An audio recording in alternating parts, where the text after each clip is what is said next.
Love. It's something we all long for, crave, and seek in our lives. But what happens when love isn't the beautiful fairy tale we hope for? What happens when love becomes toxic? In the world of relationships, many women find themselves falling into the trap of toxic love, unable to break free, even when they know it's hurting them. It's a phenomenon that's both heartbreaking and perplexing. Why do women sometimes stay in unhealthy relationships, even when they know deep down that it's wrong for them? Why do they keep coming back to a partner who repeatedly causes them pain? To understand this, we have to first acknowledge something deeply rooted in human nature: the desire to be loved. Love is not just an emotion, it's a deep, fundamental need. And for many women, love can become so intertwined with their self-worth that they feel they can't live without it. Society has long romanticized the idea of enduring love, the kind that's meant to conquer all obstacles, no matter the cost. This idea, unfortunately, creates an environment where women often tolerate harmful behavior in the name of love, hoping that things will get better, hoping that their partner will change, or even hoping that love itself will somehow magically fix everything. When a woman falls for someone, her heart sees only the good, and she overlooks the flaws. She becomes emotionally attached, unable to fully see the truth of her situation. Her mind, clouded by the promise of love, becomes entwined with the hope that things will improve if she just holds on a little longer. But deep down, something doesn't feel right. The manipulation, the emotional highs and lows, the broken promises, yet still, she stays. Why? It's because the connection feels so real, and love at its core makes us feel like we matter. It gives us validation, and when that validation is threatened, it creates an immense sense of fear and insecurity. The toxic dynamic becomes even more complicated when a woman's partner knows how to manipulate these emotions. Toxic love often involves a cycle of emotional abuse, periods of intense passion and love, followed by moments of cruelty or neglect. This back and forth, like a dangerous dance, confuses the mind and keeps the heart on a roller coaster. The highs make her feel special, loved, and worthy, but the lows strip that away, leaving her doubting herself. Yet in a twisted way, this cycle keeps her. Every time the partner pulls away, it reinforces the fear of abandonment. Every time the partner comes back with apologies and promises of change, it creates a false sense of hope, making it even harder to leave. This back and forth creates an emotional addiction. Just like a drug, toxic love can start to feel like something a woman cannot live without. The intense feelings of passion, even though they are often accompanied by pain, become something she craves. In this way, the mind gets addicted to the emotional highs, and the heart becomes attached to the idea of love, even if that love is not healthy. The brain starts to associate the pain with love, tricking her into thinking that love is supposed to feel this way, that love is only real when it's hard, when it hurts. And in many cases, society plays a role in reinforcing these ideas. The belief that love is supposed to be challenging, that relationships are supposed to take work, is deeply ingrained in our culture. This idea leads women to believe that if they just try harder, if they just fight through the tough times, they will be rewarded with a happy ending. But what happens when the love they're fighting for is toxic? What happens when the fight becomes a battle for their mental health, their well-being, and their happiness? Women may start to internalize the idea that they deserve this pain, that it's part of the journey, that they must endure it to earn love. This is where the concept of self-worth becomes crucial. For many women, their self-worth is so deeply tied to being loved that they begin to equate love with their value as a person. When they are in a toxic relationship, they often think they are unworthy of a better love, or worse, that they will never find someone who will love them as much as the person they're with. This feeling of inadequacy makes it harder to leave because they don't believe they deserve better, or they fear being alone. Toxic love can also become a form of self-sabotage. When a woman believes that she cannot have love without pain, she may unconsciously put herself in situations that perpetuate the cycle of toxic relationships. It becomes a comfortable discomfort.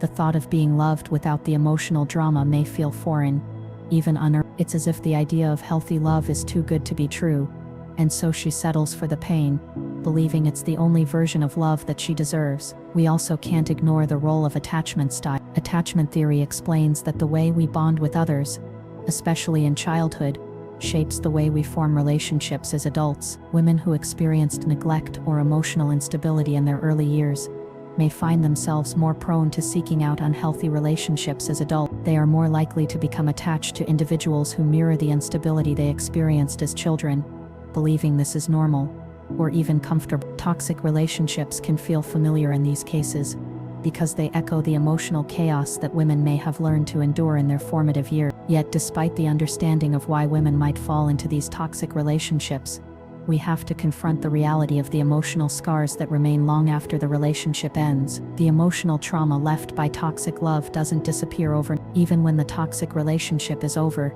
the after effects can linger, leaving women questioning their worth, their ability to trust, and their understanding of love itself. They might carry the emotional baggage of these experiences into future relationships, making it harder to build a healthy foundation with someone else. Healing becomes a long and difficult journey, but it's a necessary one. And so the question remains, why can't women resist toxic love? The answer lies in a combination of emotional attachment, fear of abandonment, cultural expectations, self-worth issues, and past experiences. It's a complex, intricate web that pulls women back into unhealthy relationships time and time again. The journey out of toxic love is not an easy one, but it's possible. It begins with recognizing the signs, understanding the emotional dynamics at play, and realizing that love doesn't have to hurt. True love doesn't demand sacrifice of one's mental health or self-worth. It uplifts, nurtures, and heals. But before a woman can find that,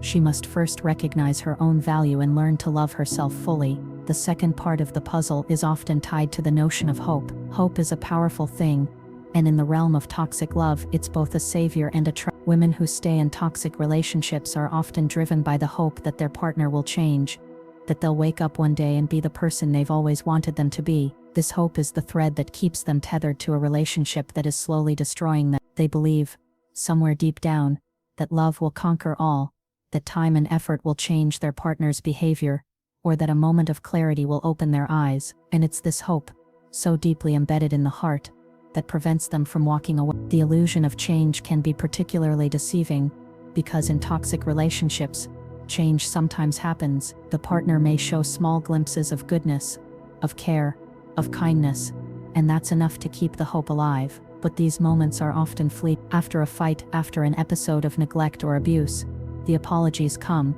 and so do the promises to change. These promises, though never fully realized, give women just enough to believe that things might be different next time. It creates an emotional tug-of-war, where the woman is stuck between wanting to believe in the potential of her partner and knowing, deep down, that this cycle will likely repeat. She might even blame herself for the times her partner slips up, thinking that if she loved him more, if she was better, if she tried harder, the cycle could be broken. This hope, while natural, creates a sense of dependency, and the dependency forms an emotional attachment to the possibility of change, rather than the actual reality. It clouds her judgment, and instead of seeing the relationship for what it truly is, she sees it through the lens of potential. And that lens is fragile, distorted by the desire for love, the need for affection, and the fear of being alone. It's incredibly difficult for a woman to break free from this cycle, especially when love feels so intertwined with her sense of identity. But beyond hope, there is another layer at play, the fear of being alone. This is an emotion that can feel like a heavy weight, one that keeps many women bound to toxic relationships. Society places immense pressure on women to be in relationships. From a young age, girls are told that their worth is somehow tied to their ability to find and keep a partner. We grow up reading fairy tales and watching romantic movies, where love is presented as the ultimate goal, the epitome of happiness and fulfillment. In these stories, the protagonist's life is only complete when they find true love, when they find someone who will be by their side forever. So, when a woman finds herself in a relationship, even a toxic one, the idea of being without it, of being alone, can feel terrifying. Being alone is often seen as a form of failure, as though it reflects something broken or incomplete. The loneliness that accompanies a breakup can feel unbearable. A woman may find herself asking, "What's wrong with me? Why can't I keep a relationship? Why can't I find someone who treats me right?" These questions can chip away at her self-esteem, and the fear of being alone becomes greater than the fear of remaining in an unhealthy relationship. At least in a toxic relationship, she's not alone. There's someone there, even if that someone isn't giving her the love and respect she deserves. But being alone, even if it means freedom, feels like a far worse fate. This fear of loneliness is often intertwined with a lack of self-worth. A woman might start to believe that she needs a partner to feel whole, to feel validated. She may have grown up hearing that she must always have a partner by her side to be valuable, or she may have been in relationships where her identity was defined by her partner. When this is the case, leaving a toxic relationship becomes not just a choice between staying or going, it becomes a question of how she sees herself. If she leaves, she may feel like she's losing a part of her identity. The fear of being alone forces her to cling to a relationship that isn't serving her, because without it, she believes she won't know who she is. Then there's the issue of emotional abuse, which is often the hidden face of toxic love. Emotional abuse doesn't leave bruises or scars that can be seen, but its impact can be just as devastating. In many toxic relationships, the abuser may manipulate, gaslight, and emotionally wear down their partner over time. The manipulation can come in many forms: belittling comments, gaslighting, making the victim question their own reality, and the constant undermining of their self-worth. Over time, these tactics can make a woman feel like she is unworthy of love, like she's always the one at fault, and like no one else would ever want her. The abuser often shifts the blame to the woman, making her feel responsible for everything that goes wrong in the relationship. This type of emotional manipulation creates confusion and self-doubt, leaving her stuck in a toxic cycle, unable to see the reality of the situation. The emotional toll of this kind of manipulation is exhausting. It eats away at a woman's confidence and belief in herself. It takes away her ability to trust her instincts, leaving her questioning her own decisions. And when she tries to leave, the emotional manipulation intensifies, making her feel guilty or selfish for wanting to break free. The abuser may use tactics like guilt tripping, threats of self-harm, or promises of change to reel her back in. The hope for change, the fear of being alone, and the manipulation all work together to keep her in a toxic, painful relationship. Moreover, the longer a woman stays in a toxic relationship, the harder it becomes to leave. The emotional investment,